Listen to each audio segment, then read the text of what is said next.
Lo dijo en la primera hora.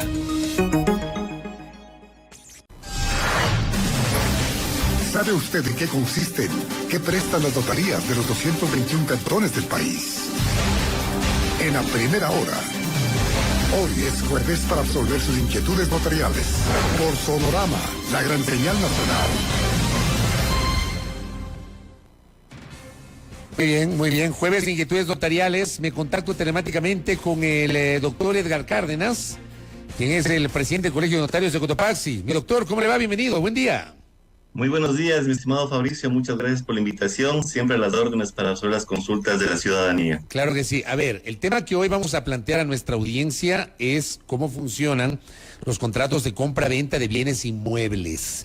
Quisiera, doctor, pedirle que usted haga una exposición general de que si yo quiero hacer una compra o una venta de un bien inmueble, o sea, un departamento, una casa, un terreno, etcétera, ¿qué es lo que debo hacer a través del servicio notarial, doctor? Muchas gracias, perfecto. Estimado Fabricio, permítame, para entrar un poco en contexto, hablar respecto de lo que es el contrato de compra-venta. Y en este caso, el contrato de compra-venta de bienes raíces, bienes inmuebles. Tener presente primero que el contrato de compra-venta es una especie general de los contratos. Y para tener conciencia de lo que es un contrato, podemos partir del hecho de las definiciones que nuestra legislación ha establecido. Señalar que el contrato es el acto por el cual una persona se obliga a dar, a hacer o no hacer una cosa. Para que las personas podamos celebrar contratos, tenemos que cumplir ciertas condiciones, como por ejemplo ser capaces, expresar nuestro consentimiento en forma libre, que recaiga sobre un objeto lícito o una causa lícita. ¿Qué entender como capacidad? Es aquella facultad que tenemos las personas para obligarnos por sí mismos sin el ministerio de ninguna otra persona. Por ahí, entrando en contexto, el contrato de compra-venta o la compra-venta es un contrato por el cual una de las partes, la cual se le llama vendedor, se obliga con otra a transferir una cosa y en contrapartida recibe un precio. La persona que entrega este precio se llama comprador, mientras que la persona que entrega la cosa se llama vendedor. El precio, el dinero, es considerada como precio como tal. Pero para poder celebrar contratos existe asimismo condiciones específicas. Las condiciones específicas podemos decir aquellas habilidades de la ley establecido para que puedan celebrar contratos, que son las mismas que se tiene una persona para poder celebrar un contrato. No obstante, existen ciertas limitaciones, como por ejemplo la celebración de contratos entre padres e hijos mientras estos sean incapaces, la celebración de contratos de compra-venta entre cónyuges, la celebración de contratos de compra-venta entre el mandante y el mandatario, si no le ha facultado o el mandante no ha dado esta facultad expresa para que el mandatario pueda comprar bienes de su mandante, o la posibilidad de la compra-venta entre tutores y curadores, en fin, o en el caso de los servidores públicos, no es lícito, no es legal de que un servidor público compre bienes de la entidad pública o en que presta sus servicios. Hay que tener presente, y yo creo que casi todos hemos tenido la posibilidad en algún momento de celebrar un contrato de compra-venta, y una característica fundamental es el hecho de que un contrato de compra-venta puede celebrarse a partir del consenso de la parte, de ese encuentro de voluntades que existe entre el comprador y el vendedor, la transferencia de el objeto, la cosa que es materia de la compra-venta y a cambio un precio. Una característica básica, entonces, podemos decir que para el contrato de compra-venta es el consenso, es el acuerdo que existe. Con eso se perfecciona. No obstante de aquello, y para ir profundizando un poco más en el tema planteado, nuestra legislación ha establecido que para ciertos actos, para ciertos bienes, se requiere una solemnidad, y esa solemnidad se llama la escritura pública, y es ahí donde entramos los notarios públicos en el país. A ver, doctor. ¿Y cuáles son estos bienes? A ver, dele, doctor, dele, ¿cuáles son esos bienes? Porque tengo un par de preguntas que me están enviando. Dele. Son bienes raíces, son servidumbres, y son bienes relativos de una sucesión. Este tipo de bienes, por la categoría, por la trascendencia que tiene en la vida económica y jurídica, el legislador, no de ahora, de hace muchos años atrás, ha establecido de que tienen que ser celebrados por escritura pública. ¿Cuál es el objeto de esto? Primero, de que haya un catastro municipal y en función de que ellos pueda generar alguna planificación, la planificación territorial que lo hace en el lugar municipal, para que exista formalmente una tradición de los bienes a través de la inscripción en un registro de la propiedad, para que exista esa posibilidad de que no exista un advenimiento general o litigioso de los bienes en función de que existan los títulos correspondientes. O sea, exista certidumbre, certeza de que la escritura pública le da esa posibilidad al legítimo titular de esa escritura pública ser el dueño del bien raíz, ¿no es cierto? Entonces, es importante conocer de que la escritura pública de bienes inmuebles del departamento, del terreno, de la casa, tiene que ser por escritura pública, porque hemos visto en la práctica que muchas personas comparecen a las notarías y en el ejercicio profesional también a pedirnos o a solicitarnos de que se notarice una constancia o un documento privado o el hecho mismo de que alguna acta otorgado entre particulares para darle fuerza o darle vida jurídica. Y estas circunstancias han sido catalogadas por nuestra legislación como actos nulos. Entonces, el hecho es de que los ciudadanos tenemos que estar conscientes, conocer, saber, en el evento de que queremos hacer una adquisición de un departamento, de una casa, un terreno, lo principal que tenemos que saber es de que si es que la persona que está ofertando ese bien inmueble tiene escritura pública otorgada a un notario, en el cual obviamente tiene que estar inscrito en el registro de la propiedad, sirva para poder empezar a hacer la negociación. Doctor, le voy a trasladar algunas preguntas, generemos respuestas cortas y concretas para absolver algunas de las que nos están enviando los oyentes. Por ejemplo, don Ramiro Montalbán pregunta, tengo una casa que compré hace años con disolución de la sociedad conyugal, pero en dicha escritura no se hace constar que tenía disolución, sino que se hace constar únicamente casado. ¿Qué pasa allí? Estimado Fabricio, el Estado civil nos sigue a todo lado. Entonces, el hecho de que no haya existido de forma expresa en escritura la frase que ha sido otorgada en un estado civil casado con disolución de la sociedad conyugal, no significa de que no tiene legitimidad esa disolución de la sociedad conyugal. Tiene plena validez la persona que haya adquirido bajo el estado civil casado con disolución de la sociedad conyugal. Esa particularidad no forma parte de la sociedad conyugal que ha sido disuelta. Hay que entender que cuando una persona se casa, entre los efectos personales y patrimoniales que se presentan es la vigencia de la sociedad conyugal.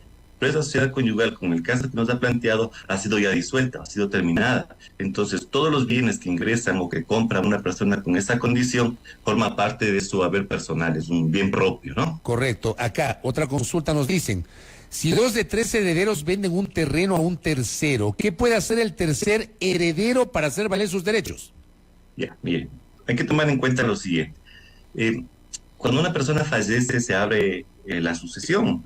Hace unas semanas estuvo nuestro colega Humberto Moya en este tema y habló. Y se hace la posesión efectiva. Hecha la posesión efectiva, significa la aceptación de la herencia, inscrito en el registro de la propiedad, pagado los impuestos que corresponden.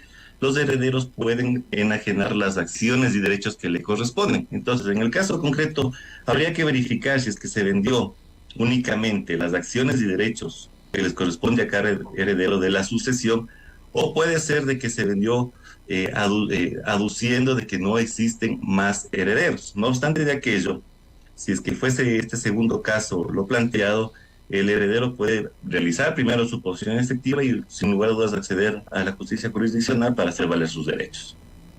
Acá tengo otra inquietud con nuestro invitado, el doctor Edgar Cárdenas del Colegio de Notarios de la provincia de Cotopaxi, me dice, José Eduardo Molina nos escribe y dice, la suegra de mamá e hija deja un departamento a sus nietos, elaborada la escritura, se dan cuenta que el segundo nombre de mi nieta está mal y no firma más hija como tutora, lo que hace que regrese a la notaría y nunca más se culminó la escritura, ya que mi yerno se divorció y ahora están en posesión del bien, pero sin documento legal. La suegra falleció, son 12 años de esto. ¿Se puede hacer algo? Pregunta José Eduardo Molina, doctor. Claro, bueno, en eso tener conciencia de que la posesión a través del tiempo, con el ánimo de señor y dueño, puede generar el derecho a poder seguir una acción jurisdiccional de prescripción adquisitiva extraordinaria de dominio. Es un tema que un abogado en libre ejercicio, sin lugar a dudas, plantea una correspondiente demanda, la presenta a un juez, se da el periodo probatorio y de considerarlo así el juez puede conceder la apropiada. Hay que tomar en cuenta de que la prescripción es uno de los modos de adquirir el dominio que son legítimamente válidos en nuestro país. O sea, pero en este caso puntual, entonces hay que acudir a una decisión judicial. Es así, Fabricio. Ya, acá nos dicen, le preguntan al doctor Cárdenas, ¿se puede realizar un contrato de compra-venta entre esposos con la finalidad de proteger el bien en caso de una disolución conyugal? En pocas, quedarme con la casa al 100%, dice Silvia Morales. Estimada Silvia, primero decirle, como se manifestó anteriormente, el contrato de compra-venta inhabilita a los cónyuges a hacer negocios entre ellos. Los únicos contratos que se pueden hacer entre los cónyuges es el de una capitulación matrimonial y un mandato. Entonces, difícilmente un cónyuge con otro cónyuge puede celebrar un contrato, principalmente por fines morales. Segundo, porque puede generar una especie de posición de poder superior de un cónyuge sobre otro para poder perjudicar a uno. Entonces, el legislador ha sido sabio en ese aspecto y ha preferido de que el contrato de compra-venta entre cónyuges sea declarado de hecho nulo, ¿no? Nulidad absoluta. Acá nos piden ayuda, pero dicen ayuda a una de nuestros oyentes. Dice, ¿cómo hago una escritura si mi terreno lo declaran patrimonio? Nos dicen acá. Bueno, hay que tener presente qué tipo de declaratoria le han dado, ¿no? Porque si es que es un bien patrimonial desde el punto de vista de preservar la cultura de otro país, no es que no se pueda hacer escritura. Lo que existe, hay ciertas limitaciones para proteger ese bien. Puede ser de que haya sido declarado un área en específico como patrimonio natural. Entonces, obviamente, ya son limitaciones que la legislación, el legislador ha establecido para preservar, ¿no? Hay protección, por ejemplo, para los páramos andinos a partir de ciertos metros de altura, que definitivamente ya no están en el comercio. Y al no estar en el comercio se constituye un objeto ilícito para el negocio. Entonces, lamentablemente, si es que ha sido declarado así, ya no es apto para adquirir un bien, incluso ni siquiera acudiendo a un juez. Oiga, doctor, otra interacción, me dicen, tengo una escritura con el 75% y el 25% no existe registro de documento alguno y estoy en posesión por 20 años. ¿Qué hacer para tener escritura total, doctor? Mire, o sea, existe ahí una especie, un cuasi contrato de comunidad. Y la única forma, o las únicas formas para, según la legislación, para poder constituir o consolidar la propiedad de una sola persona es una partición, que la persona que se concentre en una sola persona la totalidad de las acciones y derechos y la pérdida de la cosa. Entonces, debe haber, más que seguro que debe haber, lo difícil es saber quién lo tiene. Y esa es una lucha titánica que en muchas de las ocasiones ocurre cuando existen más de una persona o más de una persona propietarios de un bien. Acá me dice otro oyente, Gustavo Cadena, si un predio tiene el título, ¿puede el INDRA declarar terreno baldío en lo rural? No, ¿Pregunta? Definitivamente no. Eso es categóricamente que no. Ah, ya, correcto. Acá Carmita Aliaga también dice, ¿cómo saber si se ha hecho la disolución de la sociedad conyugal? Bueno, únicamente uno tiene que acceder o acercarse al registro civil, obtener una partida de matrimonio en donde tiene que marginarse la disolución de la sociedad conyugal. Y a partir de esa marginación al registro civil, tiene efecto la disolución como tal. Pero la disolución aplica para el futuro, ¿verdad? O sea, los bienes que fueron adquiridos dentro de la sociedad conyugal son bienes mancomunados. Y aunque se disuelva después, es así, ¿no? Perfecto, así es. Obviamente, como decía, cuando una persona contrae matrimonio tiene dos efectos. El uno personal, que es el respeto, el procrear, el cuidarse y el vivir juntos, ¿no? Y el otro, el patrimonial, que es la vigencia de la sociedad conyugal. Pero como toda sociedad, como tiene un inicio, puede tener un fin, y eso se llama disolución de la sociedad conyugal. La disolución puede hacerse ante un notario público, como también, obviamente, cuando hay acuerdo, como también puede ser ante un juez cuando no hay acuerdo. Y luego de aquello viene un periodo que se llama la liquidación de la sociedad conyugal. En esta liquidación, las partes pueden llegar a un acuerdo, como tampoco pueden hacerlo, y es a través de un juez, no hay acuerdo, llegan a establecerse cuáles son los bienes que ha habido en la sociedad conyugal. luego de aquello establecer cuál ha sido el valor de esta sociedad, de los haberes de la sociedad conyugal, y después liquidarlos conforme a nuestro Código Civil. Ahí significa que se entrega a cada uno de los cónyuges o excónyuges los bienes que han acordado, o si no, en función de la decisión que pueda tener un juez. Correcto, doctor. Y lo ultimísimo, en honor al tiempo, pregunta acá Santiago Cárdenas, ¿cómo legalizar una construcción informal? Bueno, es un tema ya más administrativo que le corresponde a cada municipio en función de sus ordenanzas, ¿no? Eso no se hace en una notaría, eso no hay como hacerlo de un notario. No, nada que ver. Definitivamente eso lo hace ante el municipio en donde está ubicado el predio o la construcción en este caso. Pero hoy en día el COTAD sí establece mecanismos puntuales para poder reconocer las posibilidades de legalizar una construcción, obviamente con el pago de las multas y recargos que esto establece. Correcto, doctor. Muy didáctica su explicación, ¿eh? Muy interesante, Muchas hablando gracias. justamente sobre los contratos de compra-venta de bienes inmuebles. Gracias por su tiempo, doctor. A usted, mi estimado Fabricio, a la ciudadanía, un abrazo y siempre a las órdenes. Muchas gracias por evacuar estas inquietudes, mucha interacción de nuestra audiencia en este diálogo con el doctor Edgar Cárdenas del Colegio de Notarios de la provincia de Cotopaxi, es el presidente. Nos ha hecho una explicación didáctica con algunas de las inquietudes que ustedes nos han formulado. Interesantísimo el tema. Aquí en Jueves de Inquietudes Notariales por Sonorama, la gran señal nacional.